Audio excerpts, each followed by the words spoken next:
கர்த்தருடைய பரிசுத்த நாமம் மகிமைப்படுவதாக. 5/9/2025 வெள்ளிக்கிழமை, புதிய நாள், புதிய காலை வேளைக்காக கர்த்தரை நன்றியோடு துதிக்கிறேன், ஸ்தோத்திரிக்கிறேன். இந்த நாளுக்கான கர்த்தருடைய வார்த்தை 1 யோவான் 2:17 தேவனுடைய சித்தத்தின்படி செய்கிறவனோ என்றென்றைக்கும் நிலைத்திருப்பான். The man who does the will of God lives forever. கிறிஸ்துவுக்குள் மிகவும் பிரியமானவர்களே, இந்த வார்த்தைகளை ஒரு சில நிமிடங்கள் நாம் தியானித்து கர்த்தருடைய கரத்தில் ஒப்பு கொடுத்து இந்த நாளையும் நம்மையும் ஜெபிப்போம். நிலைத்திருப்பான், வேதம் சொல்கிறது நிலைத்திருப்பான். யார் நிலைத்திருப்பார்கள்? தேவனுடைய சித்தத்தின்படி செய்கிறவர்கள் நிலைத்திருப்பார்கள், உறுதியாயிருப்பார்கள், அசைவில்லாமல் இருப்பார்கள், இடறி போவதில்லை என்று பல வார்த்தைகளை இதை பயன்படுத்தலாம். நிலைத்திருக்கிற அனுபவம் கர்த்தருடைய சித்தத்தின்படி செய்யும் பொழுது நம்முடைய வாழ்க்கை எந்த விதத்திலும் இடறி போகிறதில்லை, இல்லாவிட்டால் வீழ்ந்து போகிறதில்லை, ஸ்திரம் இல்லாமல் போகிறதில்லை. அது ஸ்திரமாக நிலை நிற்கிறதாய் கர்த்தர் மாற்றுகிறார்.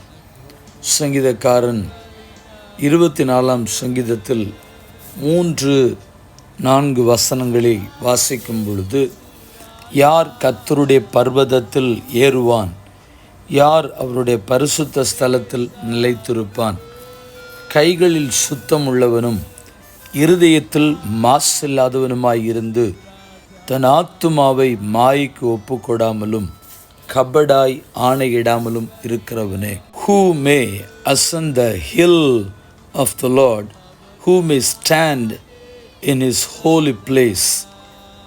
He who has clean hands and a pure heart, who does not lift up his soul to an idol or swear by what is false. கர்த்தருடைய நாமம் மகிமைப்படட்டும். இங்கு வசனம் சொல்கிறது, யார் நிலைத்திருப்பார்கள் அப்படின்னு சொல்லி பார்க்கும் பொழுது, கைகளில் சுத்தம் உள்ள வாழ்க்கை. பிரியமானவர்களே, இது ஒவ்வொன்றையும் எடுத்து நாம் தனித்தனியாக எடுத்து தியானிக்க முடியும். ஆனால் நாம் சில நிமிடங்களுக்குள்ளே அதை தியானிக்க வேண்டும். உங்களுக்கும் அது பிரயோஜனப்பட வேண்டும். காரணம், இன்றைக்கு கூடுதலாக நேரங்கள் போகும் பொழுது அதை கேட்பதற்கோ, கர்த்தருடைய வார்த்தைகளை குறித்து காதுகள் கொடுத்து கேட்பதற்கோ, சிந்திப்பதற்கோ ஜனங்கள் இன்றைக்கி மனமற்றவர்களாயிருக்கிறார்கள். ஆகையினாலே இந்த சில நிமிட வார்த்தைகளையும் நான் அதிகமாய் பேசாதபடி சுருக்கமாகவே நான் பேச விரும்புகிறேன். கர்த்தருடைய பர்வதத்தில் ஏறுகிறவனும் அவருடைய ஸ்தலத்தில் நிலைத்திருக்கிறவர்களும் யார்? கர்த்தருக்கு ஸ்தோத்திரம். கைகளில் சுத்தம், நாம் செய்கிற பயன்படுத்துகிற இந்த கைகளில் அதில் சுத்தம் உள்ள கைகளாய் காணப்பட வேண்டும். எந்த விதமான தவறுகள் நம்முடைய கைகளில் வந்துவிடக்கூடாது. ஒருவேளை நான் விதமாய் சொல்லுகிறேன், நம்முடைய அலுவலகங்களுக்காய், நம்முடைய வேலைகள் காரியங்களுக்காக நாம் கணக்கு வழக்கு பார்க்கிற ஒரு மனிதராய் இருக்கும் பொழுது, அந்த கணக்குகளை எழுதும் பொழுது எந்த விதத்திலும் தவறான கணக்குகள், கள்ள கணக்குகள் நாம் எழுதிவிடக்கூடாது. அது பாவமான ஒரு செயலாய்த்தான் காணப்படுகிறது. கைகளில் சுத்தம் இருக்க வேண்டும். நாம் செய்கிற ஒவ்வொரு காரியத்திலும் சுத்தமுள்ள வாழ்க்கை காணப்பட வேண்டும். 2வது, இருதயத்தில் மாசில்லாத அனுபவம். கர்த்தருக்கு ஸ்தோத்திரம். அதனால தான் வேதம் சொல்லுகிறது, இருதயத்தில் சுத்தமுள்ளவர்கள் பாக்கியவான்கள் என்று சொல்லி. இருதயத்திலிருந்து தான் கர்த்தருக்கு ஸ்தோத்திரம் ஏராளமான பாவங்கள் வெளிப்படுகிறது என்பதை குறித்து மார்க்கு சுவிசேஷத்தில் நாம் வாசிக்க முடிகிறது. 21க்கு அதிகமான பாவங்கள் ஒரு மனிதனுடைய இருதயத்திற்குள் இருக்கிறது என்பதை குறித்தும் நாம் வேதத்தின் மூலமாய் பார்க்க முடிகிறது.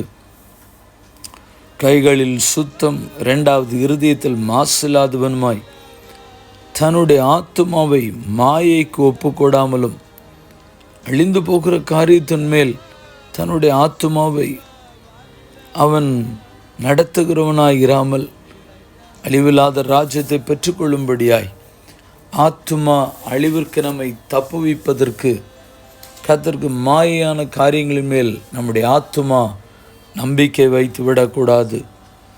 அடுத்தது 4வது காரியம், கபடாய் ஆணையிடுகிற அனுபவம். பொய்யாய் ஆணையிடுதல் தன்னுடைய காரியத்தை மறைப்பதற்காக. கர்த்தருக்கு ஸ்தோத்திரம். அருகில் இருக்கிறதான ஒருவேளை ஒரு புருஷனாக இருந்தால் எப்படி சொல்லுகிறார்கள், என்னுடைய மனைவி சத்தியமாக சொல்கிறேன். ஒருவேளை மனைவி என்று சொன்னால் அவர்கள் என் புருஷன் சத்தியமாக சொல்கிறேன் அப்படின்னு. பிள்ளைகள் அருகில் இருந்தால் பெற்றோர் சொல்லுகிறார்கள், என் பிள்ளை சத்தியமாக சொல்கிறேன். இல்லாவிட்டால் பிள்ளைகளாக நான் எங்கள் அம்மா சத்தியம், எங்கள் அப்பா சத்தியம் நான் சொல்கிறேன் அப்படின்னு சொல்லி தங்களுடைய பொய்யை மறைப்பதற்காய் கர்த்தருக்கு ஸ்தோத்திர தவறான விதத்தில் ஆணையிடுகிற காரியங்கள், வஞ்சகமாய் ஆணையிடுகிற காரியங்கள், இவர்கள் நிலை நிற்பதில்லை. இப்படிப்பட்ட அனுபவத்தோடு காணப்படுகிறவர்கள் தேவனுடைய ராஜ்யத்திற்குள் பிரவேசிக்கவும் முடியாது. கர்த்தருக்கு ஸ்தோத்திரம் உண்டாகட்டும். நீதிமொழிகள் 19:23 யார் நிலைத்திருப்பார்கள்? அதை அடைந்தவன் திருப்தி அடைந்து நிலைத்திருப்பான், தீமை அவனை அணுகாது. The fear of the Lord leads to life. Then one rest content untouched by trouble. அப்படியானால் கர்த்தருக்கு பயந்து நடக்கிற வாழ்க்கை இருக்கும் பொழுது ஒரு மனிதன் நிலைத்திருப்பான். கர்த்தருக்கு பயந்து நடந்தால் கைகளில் சுத்தம் இருக்கும், இருதயத்தில் மாசில்லாத அனுபவம் இருக்கும், தன் ஆத்துமாவை மாயைக்கு ஒப்புக்கொடாமல் இருப்பான், தவறான காரியங்களுக்கு தவறான விதத்தில் ஆணையிடாமல் மற்றவர்கள் பெயரில் சத்தியம் பண்ணாமல் இருப்பார்கள். இவர்கள்தான் நிலைத்து நிற்க முடியும். கர்த்தருக்கு ஸ்தோத்திரம். ஆகையினாலே நாம் விழுந்து போவதற்காக அல்ல, இடறி போவதற்காக அல்ல, நிலை நிற்பதற்காய் தெரிந்து கொள்ளப்பட்டிருக்கிறோம் என்பதை உணர்ந்து சுத்தமுள்ள வாழ்க்கை வாழ்வதற்கு பிரயாசப்படுவோம். ஜெபிப்போம். பரிசுத்தமுள்ள நல்ல தேவனே, இந்த ஆசீர்வதிக்கப்பட்ட புதிய நாளிலே ஒரு சிந்தனைக்குள்ள காரியம்தான் நிலை நிற்கிற அனுபவம். யார் நிலைத்திருப்பார்கள்? தேவ சுத்தத்தின்படி செய்கிறவர்கள். யார் நிலைத்திருக்க முடியும்? கைகளில் சுத்தமுள்ளவனும் இருதயத்தில் மாசில்லாதவர்களும் ஆத்மாவை மாய்க்கு ஒப்புக்கொடாமலும் கபடாய் ஆணையிடாமலும் இருக்கிறவன் என்பதை குறித்து வாசித்தோம்.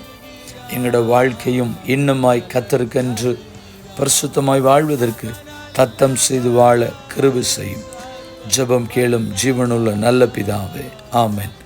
வாழ்த்துக்களுடன் ஜெபங்களுடன் பாஸ்டர் ஜெபதாஸ். வாட்ஸ்அப் 9345353730. ஆமென்.